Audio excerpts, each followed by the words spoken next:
Foreign Minister, thanks for joining me on Upfront. We've seen hundreds of Kenyan civilians killed at Garissa University, at the Westgate shopping mall and many other places by Al-Shabaab, those fighters who emerged out of Somalia a decade ago. Is Kenya winning or losing the war against Al-Shabaab in your view? We're winning the war in Kenya. We're winning the war in Kenya because we've deployed a lot of resources. We have done a lot of capacity building. We have trained personnel in the security sector. We have bought a lot of equipment, including surveillance equipment. We are better coordinated.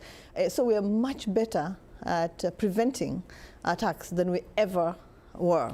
You say you've become better at preventing attacks, but surely you would recognize that Kenya's 2011 decision to go into Somalia to take the fight to Al-Shabaab over time has backfired, surely, because the number of attacks has gone up, not down. A recent report by The Nation newspaper found that there were 9 times more attacks in the 4 years after the Kenyan military intervention than there were in the 4 years before. You know, we had been a failure on that basis. No, we had attacks before. We went in because we actually had to safeguard our own national security interests. We also had to safeguard our own national economic interests, right?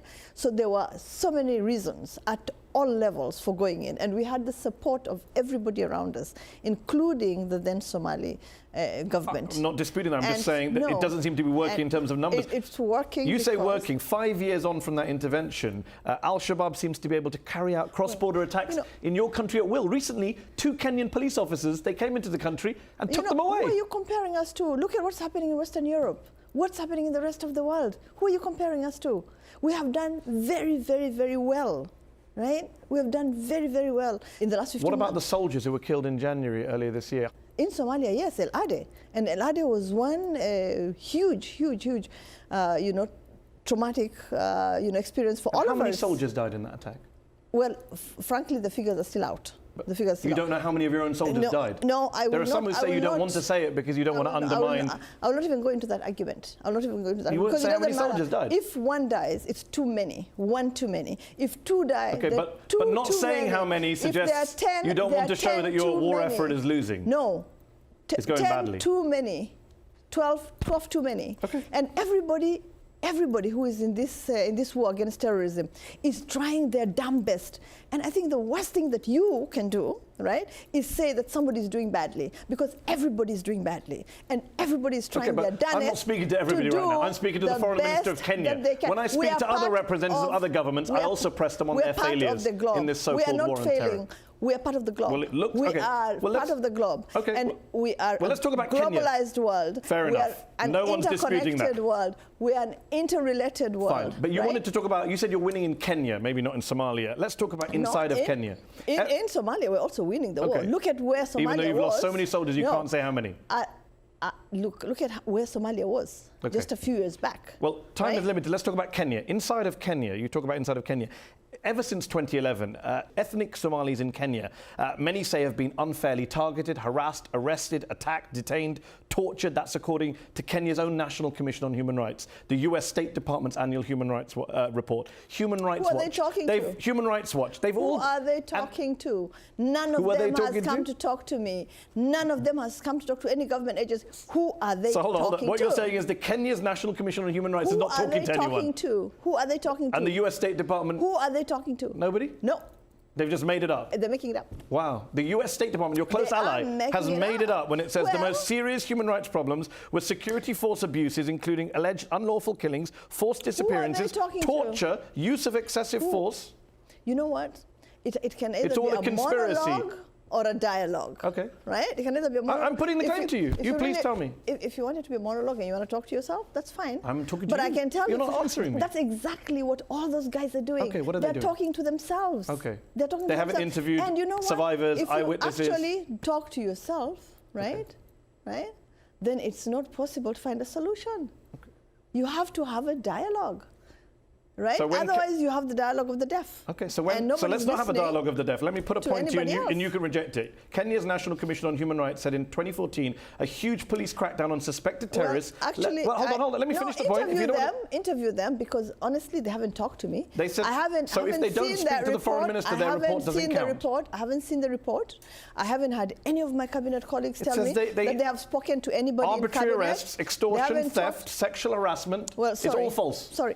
I don't care whether it's false or true. They have not talked to anybody. You're the foreign minister. No, they haven't talked to anybody. They haven't. Those numbers have not been verified. That information has not been verified, right?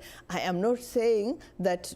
Look, even if one person, and I'll repeat this again, if one person is treated badly, if one person's human rights are violated, that's one person too many. Okay, but you're not even acknowledging one person right now. They're saying ethnic Somalis are being driven into the arms of al-Shabaab because you're... If you have a dialogue of the deaf, you will not find a solution. What I'm saying is, if you actually have those figures, right, what you should be talking to is talk to government, raise these issues with government. They have raised it. Human Rights Watch would say they have raised it with the Kenyan government. Sorry, the US government says there's impunity at all levels of Kenyan government. I don't know anybody... Well, that's what they say. I'm sorry to tell you. I'm sorry to tell you.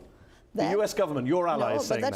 That's totally wrong. On the refugee front, since we're not getting anywhere there, on the refugee front, Kenya has admirably taken in a lot of refugees, hundreds of thousands, more than 500,000. I believe Kenya has taken in more refugees than most other countries on earth. And you spoke at the UN recently in New York about the need to safely repatriate hundreds of thousands of Somali refugees that Kenya has been hosting. Your government says the massive Dadaab refugee camp complex in eastern Kenya, where many of them live in awful conditions, has to be shut down. It's been infiltrated by al-Shabaab in parts. The Somali government says shutting down those camps will increase the terror threat. And the UN Refugee Agency says shutting them, quote, might also be at odds with Kenya's international obligations. That's so interesting. We have a tripartite agreement that we entered into in 2013, not yesterday, not today, not the day before, right? In 2013, between Kenya, Somalia, and UNHCR, where we agreed what steps had to be taken, what needed to be done. We are all of us, the three of us, implementing that agreement. So again there, right, all that directed at Kenya is wrong because everything we're doing together. We're doing the verification of the refugees. By the way, they're not only Somali refugees at Dadaab, right? We're doing the verification together, right? We're making the repatriation plans together. The land is identified by the Somali government where these people have to go, right? And honestly, I think, don't you think it's time to give the Somali refugee back their dignity? They were a lot of those refugees say they fear going home and they're being forced to by Kenyan security officials. Again, I'm sorry, there are three parties to the agreement. All of us are present in Dadaab. What about the refugees?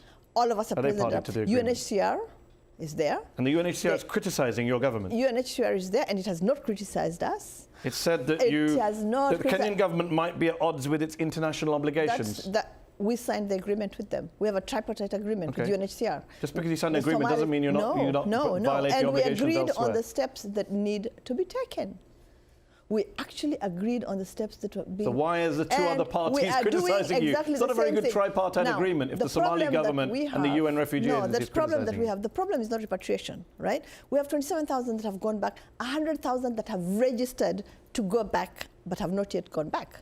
The problem that we have, right, is not that. The problem that we have and that you should be helping us highlight, right, is getting the international community, right, to meet its own obligations. Yes, and we agree the international community has obligations. No one's questioning that point. And there's no way that we can be made to implement and to whatever our obligations, right, to meet our obligations, if everybody else is not. And we are not an island. Okay, but when the UNHCR, who you entered into agreement with, when the UNHCR says it's calling on the government of Kenya to reconsider its decision to avoid taking any action that might be at odds with its international obligations. We are doing it together. You don't want to hear that? We are doing it together. You said to me earlier you wish people came and talked to you. They're talking to you. Together. And you're not listening to them.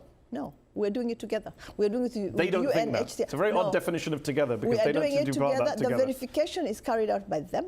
And they're telling the world that they think you might be in violation of your international obligations. The repatriation is being done jointly, so there's and it's not the first time, by the way, it's not the first time. Don't make this the first time that a repatriation has occurred. We in Kenya have been hosting refugees. Anyone said that. I quoted you what the UN said. We have been hosting refugees more than any other country in the world. I think I conceded that point. I was asking specifically about your obligations with regard to these refugees in Dadaab. We have met all our obligations. Today, we are receiving South Sudanese refugees in Kakuma. And that's very admirable. That doesn't deal with my point. We are not, right, violating any obligations. If we were, the whole world would have come down like a ton of bricks, right, on our heads. We are not. Everybody recognizes that. I've just come from New York, and we've had a very good discussion on the type of resources that are required, right, to support the return of the refugees. So it's just the UNHCR who's got it wrong, no one else? Well, you know what? I don't know where that came from. It has never been addressed to me as well. Well, they've said they're calling on the Kenyan government. I signed that agreement. You're a hard lady to contact. It's less than a year now to Kenya's next presidential election. Back in 2007, after the disputed presidential election, then there was a great deal of horrific violence. 1,000 lives lost, hundreds of thousands of people displaced from their homes. Many argue that the perpetrators of that violence were not brought to justice. Your own deputy president, William Ruto, was at one stage going to be tried at the International Criminal Court in The Hague on charges of crimes against humanity and murder. In April, the judges said it was a mystery. Let me finish the question. I'll ask you a question, but you can jump in. I'm sorry. Your preamble is wrong. It's wrong. He wasn't charged with murder or crimes against humanity.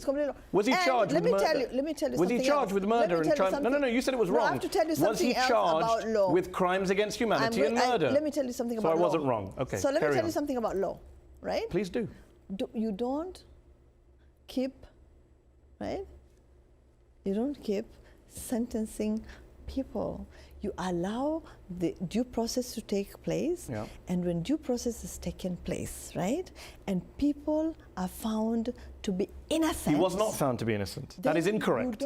The judges said they refused to acquit your deputy president of any crimes because they couldn't try him, they said, because of, quote, a troubling incidence of witness interference and intolerable political meddling from Nairobi. Let me tell you That's what the judges said. No, well, take it up with the judges at the ICC. Then don't bring it up. Let me take it up with them. But don't bring it up because... No, I'm quoting them, remember? But you can't keep I can't quote the judges from the ICC. I can't quote Human Rights Watch. I can't quote Kenya's National Commission on Human Rights. I can't quote the State Department. Apparently, I can't quote anyone to you. I have had very close relations with the Rome Statute and with the court itself, right? And we have been there as Kenya for a very long time. Why? Because we actually believe in the rule of law, right? And we believed that in the end, the right thing would be done. Apart from when the court accuses you of witness interference and intolerable political meddling. I could also accuse them, there's something already out there about the judges, but I will not go into it. Right? I think it's a subject that you need to take up with them. On what basis will you and your President Uhuru Kenyatta be asking Kenyans next year to re-elect your government? What's your main offer to them? Oh, we have every pledge that was in the manifesto has either been fully met, right, or is ongoing. Right? So we have a very good record. We're growing at 5.6%. We have a standard gauge railway that whose first locomotives will be running next year in June.